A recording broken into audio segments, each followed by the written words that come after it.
L'offensive de la Turquie contre les forces kurdes et démocratiques syriennes soulève l'indignation. Cette agression est un crime contre la paix, contre les combattants kurdes qui ont combattu Daesh et contre leur expérience d'un Rojava démocratique. Et elle offre une opportunité inespérée à Daesh de reconstruire ses forces. Nous avions alerté de nombreuses fois sur les risques de voir la Turquie franchir le pas, sur les ambiguïtés de la coalition et sur le rôle trouble joué par la Turquie en son sein. Aujourd'hui, les masques tombent. La Turquie fait la guerre aux Kurdes et à personne d'autre, au mépris de la sécurité du monde. Et cette guerre a été autorisée par le président des États-Unis. La France doit parler d'une voix claire, forte, indépendante, qui ne s'étouffe pas aussitôt dans les coulisses du renoncement. La France doit agir. Monsieur le ministre, au-delà de l'embargo des armes annoncé, à quelles mesures de sanctions économiques, financières, politiques fortes la France est-elle prête? La Turquie est un important partenaire commercial, nous avons donc les moyens d'agir. Deuxièmement, la France continue-t-elle d'agir pour aboutir à la mise en place d'une zone d'exclusion aérienne, et comment? Troisièmement, que répond la France à l'appel lancé par 15 organisations humanitaires?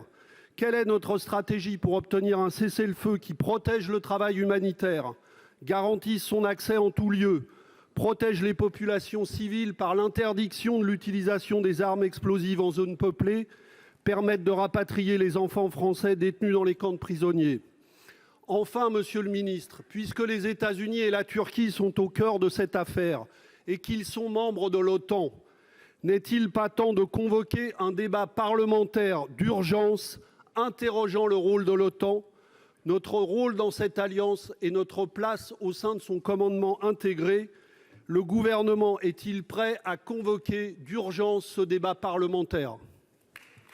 Pour vous répondre, la parole est au secrétaire d'État auprès du ministre de l'Europe et des Affaires étrangères. Monsieur le ministre. Merci beaucoup, Monsieur le Président, Mesdames et Messieurs les sénateurs, Monsieur le sénateur Pierre Laurent. La semaine dernière, cette Haute Assemblée appelait déjà l'attention du gouvernement sur la situation qui se préparait. Et j'avais l'occasion de répondre à Christine Pruneau. Depuis lors, la pression militaire non seulement n'a pas faibli, mais s'est considérablement accrue. Et l'émotion elle-même, je crois, n'a pas faibli et s'est aussi considérablement accrue, avec une mobilisation de toutes et tous, et je le sais, d'un certain nombre d'entre vous à travers des initiatives, aussi une proposition de résolution. Depuis lors, le Premier ministre l'a dit à l'instant, la France s'est mobilisée fortement, dans toutes les enceintes. D'une part, en demandant la réunion du Conseil de sécurité, urgemment, la semaine dernière. Le Conseil de sécurité, d'ailleurs, doit demeurer saisi de la question. Il se réunit très régulièrement sur la situation de la Syrie et ce sujet doit systématiquement être évoqué.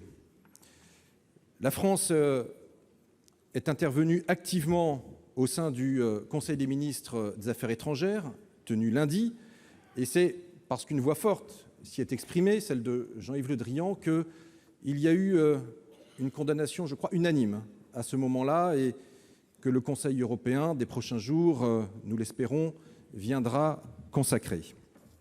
Vous évoquez naturellement les outils économiques.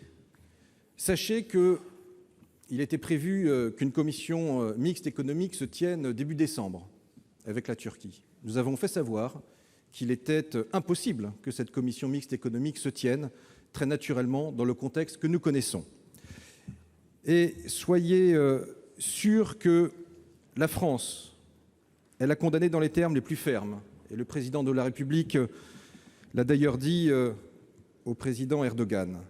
Et la France continuera à être mobilisée pour obtenir la cessation de l'offensive turque contre les Kurdes le plus rapidement possible. Et c'est un sujet qui nous engage chaque heure, chaque jour, chaque semaine, tant que cela dure. Je vous remercie.